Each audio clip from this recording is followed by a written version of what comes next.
Hello everyone and welcome back to my YouTube channel. तो आज मैं आप सबके लिए लेके आई हूँ ट्विस्टेड फीट ऑफ लव का एपिसोड 29। तो एपिसोड 29 स्टार्ट होता है और हमें सीन दिखाया जाता है जहाँ पर हम देखते हैं कि जहाँ पर लू तोंग के मेंशन के सामने ही वहीं पर होती है दोंग्यू और वो सोच रही होती है कि मुझे अभी लू तोंग को मार देना चाहिए, बट लू तोंग के पास अभी भी वो सामान है जो हमारे फेंगशी को चाहिए। और तभी हम देखते हैं कि जो फांग वान है वो चीजिन हाई के साथ वहीं मेंशन से निकला होता है और जहाँ पर हमारी दोंगी सोच रही होती कि ये तो हाउस अरेस्ट के अंदर है ना, ये बाहर कैसे निकल सकता। और वो मेंशन करती है कि मतलब वहाँ पर जो कार्ट होती है कैरेज वो ना एक्चुअली होती है third Prince I mean crown Prince की।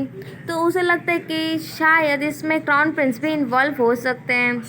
और ये लोग जाते जाते कुछ चैनचू केट का कुछ मेंशन करते हैं तो हमारी दोंगी वो भी सुन लेती है। अब जहाँ पर उसे शक होता है कुछ ना कुछ तो होने वाला है। अब जहाँ पर हम देखते हैं कि फांग वान जो है वो कहता है चिचिन हाय से कि एक काम करो, तुम ना जाके चिंचू गेट पे जो लू जन्मिंग आने वाला है लू यूतोंग का बेटा उसे तुम मार दो, तो फिर सारा का सारा जो ब्लेम है सब लू यूतोंग फेंगशी पे डालेगा और इससे ना हम लोग भी बच जाएंगे।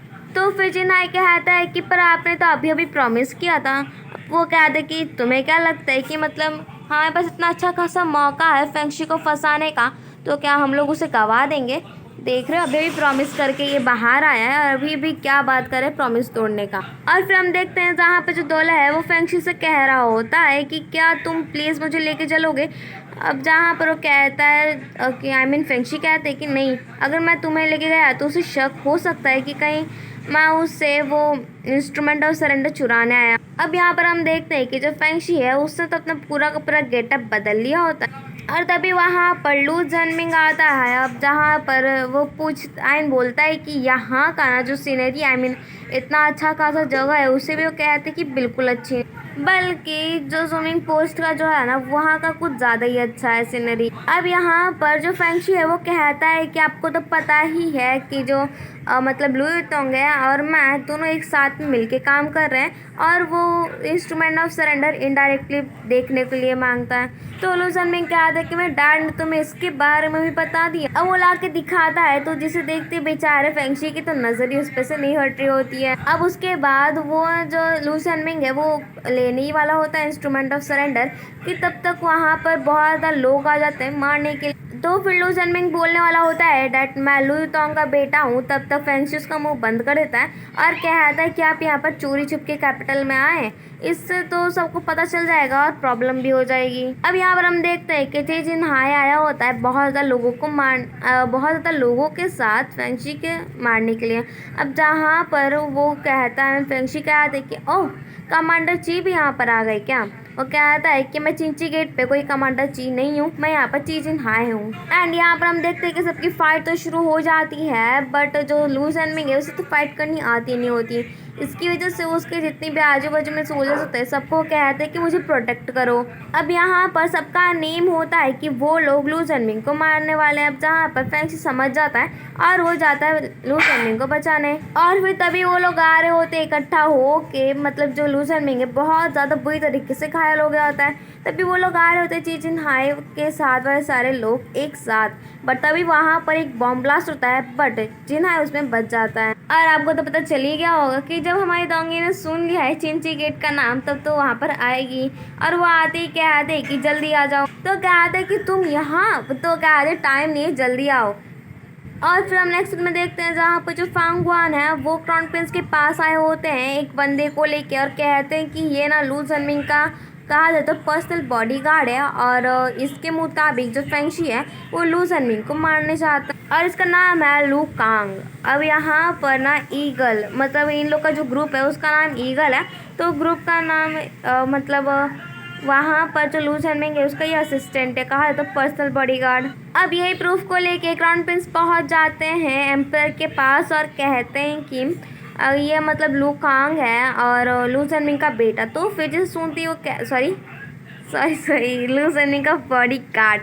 अब जहाँ पर जो एम्पायर है वो कहती कि पर लू जन्मिंग तो यहाँ पर अलाउड ही नहीं कैपिटल में, जब तक मैं उसे ना बुलाऊं तब तक। अब यहाँ पर जो लू कांग है वो कहता है कि एक्चुअली क्या है कि जो फेंगशी है वो मेरे भाई को मैं मतलब कि मेरे मास्टर को मारना चाहता है। और ये लोग फाइट करते हैं चिंची गेट पे। अब जहाँ पर जो एम्पर है वो कहते हैं कि ठीक है, फेंगशी को अरेस्ट करने का कह दो। अब उसके बाद जब वो पूछते हैं क्राउन प्रिंस से कि आखिर तुम्हारा इस मैटर में क्या मतलब, तुम्हें क्या लगता है, तो वो कहता है क्राउन प्रिंस की ये एक्चुअली मैं नहीं बोल सकता है, मुझे ये मैटर में इंटरफेयर ही नहीं करना है। और फिर हम देखते हैं जहाँ पर जो फांगवान है वो कहता है कि आप टेंशन मत लो, और फिर वो कहता है कि मैं किसी न किसी तरीके से मेरे पास हज़ारों वेज हैं, अगर फेंगशी इस तरह से भी नहीं मरेगा तो भी मेरे पास इतने हज़ारों वेज हैं ताकि मैं उसे मार सकूं। अब जहाँ पर कहीं ना कहीं तो जो क्राउन प्रिंस उन्हें समझ में आ ही गया होता है कि ये मतलब करप्ट तरीके से, किसी गलत तरीके से फेंगशी को फंसा के मारना चाहता है। तो फिर वो कहते हैं क्राउन प्रिंस के देखो तुम एक अच्छे खासे इंसान हो, जो सही इंसान होता है वो कभी कोई रॉन्ग वे का यूज़ करके दूसरे को नहीं फंसाता। अब उसके बाद जो फांगवान है वहाँ से चला जाता है जहाँ पर, और फिर क्राउन प्रिंस की जो सर्वेंट है वो कहती कि क्या सच में आपको लगता है कि जो फांगवान है वो इस काबिल भी है। तो क्राउन प्रिंस कहते हैं कि अभी मेरे पास इसके अलावा और कोई रास्ता नहीं है। अब यहाँ पर जब ये लोग बाहर आते हैं लू टोंग एंड ची जिन हाई, तो यहाँ पर हमें पता चलता है इन लोग के बातों से कि जो मतलब ईगल के ग्रुप में से ना इन लोगों ने किसी एक बंदे को निकाल के लू कांग बना दिया। ये असलियत में कोई लू कांग अभी नहीं है, वो एक्चुअली इन लोगों ने बस क्राउन प्रिंस के ज़रिए एम्परर को ऐसा भड़का ही दिया कि वो हमारे फेंगशी को पकड़ने की कोशिश करे। अब यहाँ पर जैसे फांगवान को पता चलता है कि ये सारा का सारा जो प्लान इन लोगों ने बनाया था वो पूरा का पूरा एक तरह से चौपट हो गया, बिकॉज जो लू जन्मिंग है वो मरा भी नहीं है, और ऊपर से इन लोगों ने फेंगशी को भी छोड़ दिया। अब जहाँ पर वो बहुत गुस्सा करता है, कहता है कि अगर अगली बार तुमने इंस्ट्रूमेंट ऑफ सरेंडर और फेंगशी का सर मेरे पास नहीं लाए ना, तब तुम यहाँ पर वापस आना भी मत मुँह दिखाने, और वहाँ से गुस्से से चला जाता है। और फिर हम देखते हैं जहाँ पर जो डोंक्यू है वो अभी तक के लिए लू जन्मिंग को बचाने के लिए थोड़ी सी दवाई लगा देती है ताकि थोड़े टाइम तक तो ठीक रहेगा, और वो कहती है कि हम लोग बाद में चलेंगे, अभी बहुत रात हो गई है। और उसके बाद जब वो ना कहते कि आखिर तुमने मेरी हेल्प क्यों की, वो कहते हैं क्योंकि तुमने एक बार मेरे एलेक्स फ्लावर को जो फ्लावर फेयर था उसमें तुमने मुझे वोट दिया था, बस इसकी वजह से। और फिर वो उसका नाम पूछने लग जाता है। तो डोंगी कहते हैं कि हम लोग तो बाय चांसली मिले हैं, तो आखिर आपको मेरा नाम जान के क्या ही मिलेगा। तो फिर जो फेंगशी है वो कहता है कि मुझे पता है कि तुम्हारे पास तुम्हारी डिफ़िकल्टीज़ हैं, नहीं तो क्राउन प्रिंस हम लोग को मिसअंडरस्टूड कर लेंगे। तो यहाँ पर उसे ये लग रहा होता है कि जो डोंगी है वो ना और वो क्राउन प्रिंस के साथ है, बट हमारी डोंगी साफ साफ मना कर देती है और कहते हैं कि ऐसा कुछ नहीं है। और हाल फिलहाल में काम चलाने के लिए वो अपना नाम झाओलू बता देती है फेंगशी को। और उसके बाद वो उससे पूछता है कि चिंचू गेट पे तो कोई जल्दी जाता ही नहीं है, आखिर तुम वहाँ पर क्यों थी। वो क्या है बात को टाल देती है और कह देती कि आप भी बीमार हो तो आप प्लीज़ अभी आराम करो। अब उसके बाद हम देखते हैं कि जो फेंगशी है वो सोया होता है और उसका जो इंस्ट्रूमेंट ऑफ सरेंडर वाला जो बॉक्स होता है वो वहीं पर होता है। तो फिर हमारी डोंगी उसे उठा लेती है और यहाँ पर हम देखते हैं कि जो फेंगशी है वो तो बस टेस्ट कर रहा है कि कहीं सच में डोंगी उस टाइप की बंदी तो नहीं जो उसका सामान लेके चली जाए, पर डोंगी उसे खोलती नहीं है एंड उसे चुपचाप से वहीं पर रख देती है। अब तभी वहाँ पर हम देखते हैं कि बहुत ज़्यादा लोग आ जाते हैं एंड ऑफकोर्स ये चीज़ इन हाई वाले लोग होते हैं। अब यहाँ पर वो कहती कि अब हम लोग को फिर से भागना पड़ेगा। फेंगशी कहते कि अब की बार ना मैं इन लोग को पूरा का पूरा ख़त्म ही कर दूंगा। एंड देन इन हाई वाले लोग जाते हैं कार्ट में देखते हैं तो उसमें लू जन्मिंग तो होता ही नहीं है।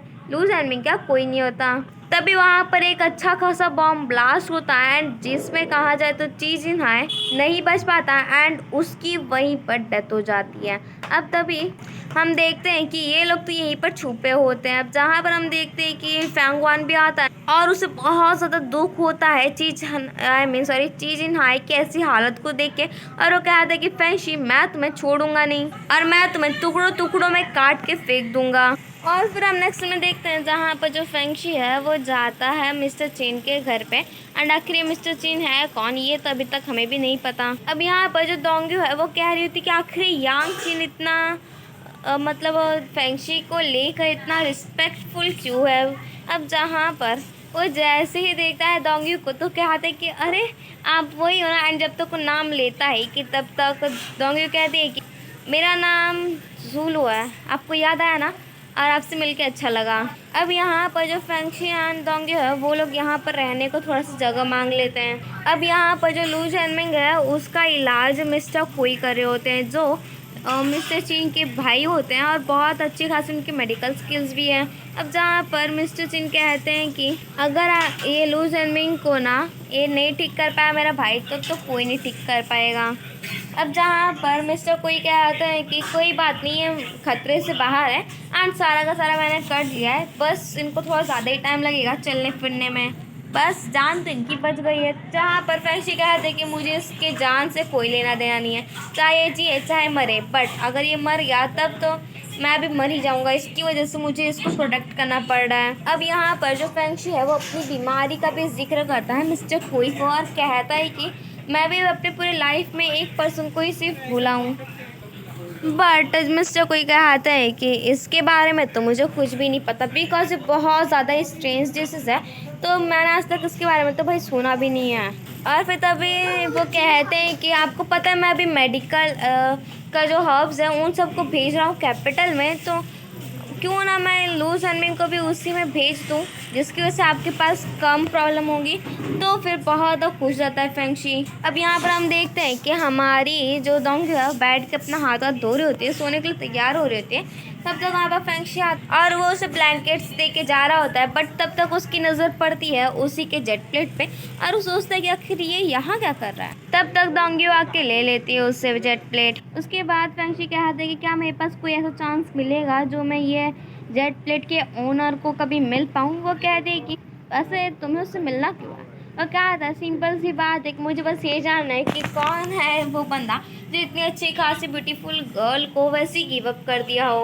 अब उसके बाद वो क्या आते कि तुम्हें उससे मिलने की कोई ज़रूरत नहीं है, तो कहते हैं कि हाँ मुझे उससे मिलने की कोई ज़रूरत नहीं है, बट आप टेंशन मत ही लो क्योंकि थोड़े टाइम में ना मैं आपको उसे भुलवा दूंगा। और फिर हम देखते हैं सुबह सुबह हमारी दोंगी चली जाती है मिस्टर चिन के पास और वो कहते हैं कि आखिर आप ऐसा क्यों कर रही हो। तो कहती है कि ये बस फेंगशी के अच्छे के लिए कर रही हूँ, मैंने अपना नाम बदल दिया एंड ऐसा लगा जैसे फेंगशी को कुछ याद ही तो नहीं है, और वो भी मान जाते हैं छुपाने के लिए हमारी दोंगी का ये बात।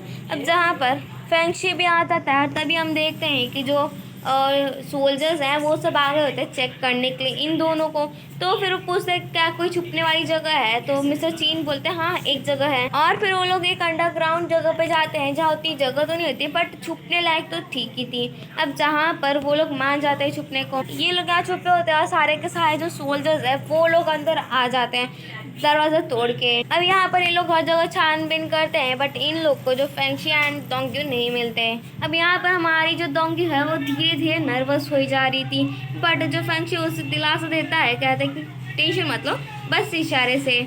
और यहाँ पर हमारी दोंग्यो सोच रही होती है कि बाहर डेंजर है, पर तभी मैं चाहती हूँ कि ये लोग कभी ना जाएं ताकि मैं फेंगशी को ऐसे देख सकूँ। और यहाँ पर फेंगशी सोच रहा होता है कि ये मैं इसे जानता भी नहीं हूँ, बट तभी मेरे को ऐसा लग रहा है जैसे मैं इसे बहुत टाइम से जानता हूँ। अब उसके बाद ये लोग बाहर निकलते हैं एंड एक साथ एक दूसरे का हाल चाल पूछते हैं, जहाँ पर ये लोग मुस्कुराने लग जाते हैं। अब उसके बाद सोने के टाइम पर फेंगशी को आवाज़ आती है किसी के बांसुरी बजाने की एंड ऑफ कोर्स वो हमारी दोंग्यो होती है और वो सोचते हैं कि वाह क्या मस्त बांसुरी बजा रही है, और उसके पास चला जाता है जहाँ पर बात करते करते हमारी जो दोंग्यो है वो फिर से बहुत इमोशनल भरी बातें करने लगती है। तो फिर वो कहते हैं कि तुम फिर से उसी को याद करी हो ना। वो कहती है कि हाँ वैसे आपको कैसे पता चला। तो मन ही मन में कहता है कि जब तुम उसके बारे में सोचती हो तभी तुम्हारा चेहरा पूरा खिलखिला उठता है। अब यहाँ पर वो कहता है कि मुझे ऐसा लग रहा है जैसे मैं तुमसे बहुत टाइम पहले मिल चुका हूँ, और रही बात ये गाने की तो मुझे ये सेम फीलिंग ये गाने के साथ भी आ रही है एंड ये गाने का नाम होता है twisted fit of love, of course हमारे ड्रामे का नाम। एंड देन वो फिर से बजाने लग जाती है। अब यहाँ पर जो फेंगशी है बहुत अच्छा खासा रिलैक्स फील कर रहा होता है। और फिर हम नेक्स्ट में देखते हैं जहाँ पर जो फेंगशी पहले तो झाड़ू मार रहा होता है तभी वहाँ पर दोंग्यो आके उसके साथ मारने लग जाती है। अब यहाँ पर जो दोंग्यो है उसे वो टाइम याद आने लग जाता है जब फेंगशी को कैपिटल से निकाल दिया गया था और वो वहीं पर उसके साथ थी। अब यहाँ पर ये फिर से उससे बोलने लग जाता है कि क्या मैं सच में आपसे पहले कब मिला हूँ, बट वो मना कर देती है। और फिर वो कहता है कि जो मिस्टर चीन है वो किसी को भी इतने अच्छे से ट्रीट नहीं करते, बट ऐसा लग रहा है जैसे आप उनसे मिली हो एंड आप उनके बहुत ज़्यादा ही क्लोज हो। तो हमारी जो दोंग्यो है वो कहती है कि ये शायद किस्मत होगी। तो क्या आता है कि आपको क्या सच में ये किस्मत लगती है? तो आखिर आप चिंचू गेट पे क्या करने गई थी?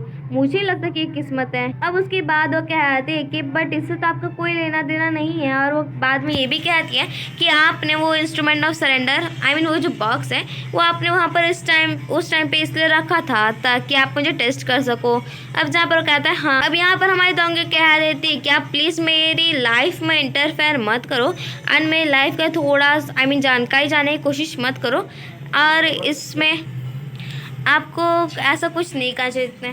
तो जहाँ पर फेंगशी भी मान जाता है। अब यहाँ पर फिर हम नेक्स्ट में देखते हैं कि जो मिस्टर चिन है वो अपने वाइफ का जो होता है वहाँ पर प्रे कर रहे होते हैं। तो फिर दोंगी आती है और वो कहती है कि आप इतने हार्टलेस पर्सन हो तो आप यहाँ पर आके इतना अच्छा खासा क्यों बिहेव कर रहे हो। अब जहाँ पर हमारी दोंगियों को एक बहुत बड़ा वाला झटका लगता है क्योंकि जो यांगलिू होती है उसका ही एक लास्ट विश था ताकि वो फेंगशी की हेल्प कर सके। और यहाँ पर हमें पता चलता है कि जो नोबल कॉन्सेप्ट फैंग है उनकी मौत तो हुई थी बट उनके जगह पे यांगलिू का बॉडी रख दिया गया था और जिसमें वो 2 मंथ्स की प्रेग्नेंट थी। अब जहाँ पर हमें बताते हैं मिस्टर चिन डैड उसको ना बहुत ज़्यादा ब्लीडिंग होने लग गई थी। इसकी वजह से उसने फेंगशी को कहा बट फेंगशी तो स्टार्टिंग में नहीं मान रहा था बट एट लास्ट वो मान गया एंड बॉडी एक्सचेंज करने को। अब जहाँ पर वो कहते हैं कि फेंगशी का ऐसा नेचर ही है कि सारे लोग उसको फॉलो करना चाहते हैं। हालांकि सब के सब लोग उसके लग जाते हैं और कहते हैं उसे ब्लेम करते हैं, सारी गलती उसकी दिखाते हैं फेंगशी की, बट वो बहुत ज़्यादा अच्छा पर्सन है। अब जहाँ पर वो ये भी कहते हैं कि हमें पता है कि नोबल कॉन्सेप्ट फैंग की जो बॉडी उसे एक्सचेंज करना बहुत क्राइम है बट हम लोग ने ऐसा करने का सोच लिया था और इसके लिए मैंने ये बात किसी को भी नहीं बताई। और यहाँ पर जो वो कहते हैं कि फेंगशी को ये नहीं लगता कोई भी कुछ भी कहे उनको इससे कोई लेना देना नहीं है, बट अगर आपने भी फेंगशी को वैसे ही समझा होगा तब बहुत बुरी बात है। अब फिर हमारी दोंगी याद करने लगती है कि कैसे दोंगियों ने कहा था नोबल कॉन्सेप्ट फैंग के बारे में कि मतलब तुम आखिर ऐसे कैसे कर सकते हो फेंगशी को, बट फेंगशी बेचारे ने तो एक शब्द नहीं कहा था और वो कहते हैं कि ओह तो इसका मतलब मैंने फेंगशी को फिर से गलत समझ लिया। अब यहाँ पर तभी वो देखती है एक ईगल को उड़ते हुए, तो जहाँ पर हमें बताया जाता है कि जो फेंगशी बता रहा होता है दोंगियों को कि जैसे यहाँ पर तुम ईगल को उड़ते हुए देख रही हो ना, माना कि जो चीज़ यहाँ है उसकी मौत हो गई है बट ये ईगल हम लोग की अभी भी तलाश कर रहा है और अगर हम लोग यहाँ रहे तो हम लोग मिस्टर चिन के लिए भी बहुत बड़ी वाली मुसीबत लेके आ जाएंगे। और फिर हम देखते हैं अगले ही पल ये लोग यहाँ से निकल जाते हैं। उसके बाद हम लोग देखते हैं कि वो लोग कहीं से जा रहे होते, बहुत ज़्यादा जंगली रास्ता होता है। तो कहते कि हम लोग कहाँ जा रहे हैं, क्या तुम्हें पता भी है? तो फ्रेंड्स से कहा टेंशन मतलब मैं यहाँ से एक बार और जा चुका हूँ। आज जाते जाते इन लोग को आगे एक इन मिल जाता है रहने के लिए जगह, जहाँ पर और कहता है कि चलो मैंने कहा था ना। अब यहाँ का जो ओनर होता है वो बहुत ज़्यादा अजीब तरीके से देख रहा होता है इन लोग को। और उसके बाद जब ये लोग बैठे होते हैं तभी जो ओनर है वो देखते हैं कि जो वेटर है वो सो रहा है, तो उसे जाता है वो उठाने, तो उसके चक्कर इन लोग का जो चाकू है वो गिर जाता है। अब जिसे देखते हैं हमारी दोंगी तो एकदम शॉक हो जाती है कि आखिर ये क्या है। तो क्या है कि ये ना बस जो सब्जी है उन सबको काटने के लिए हम लोग यूज़ करते हैं, बट कहीं ना कहीं हमारी दोंगी को शक तो हो ही गया होता है। अब यहाँ पर हम देखते हैं कि हमारा जो एपिसोड 30 है वो यहीं पर ख़त्म हो जाता है। Thank you, bye bye.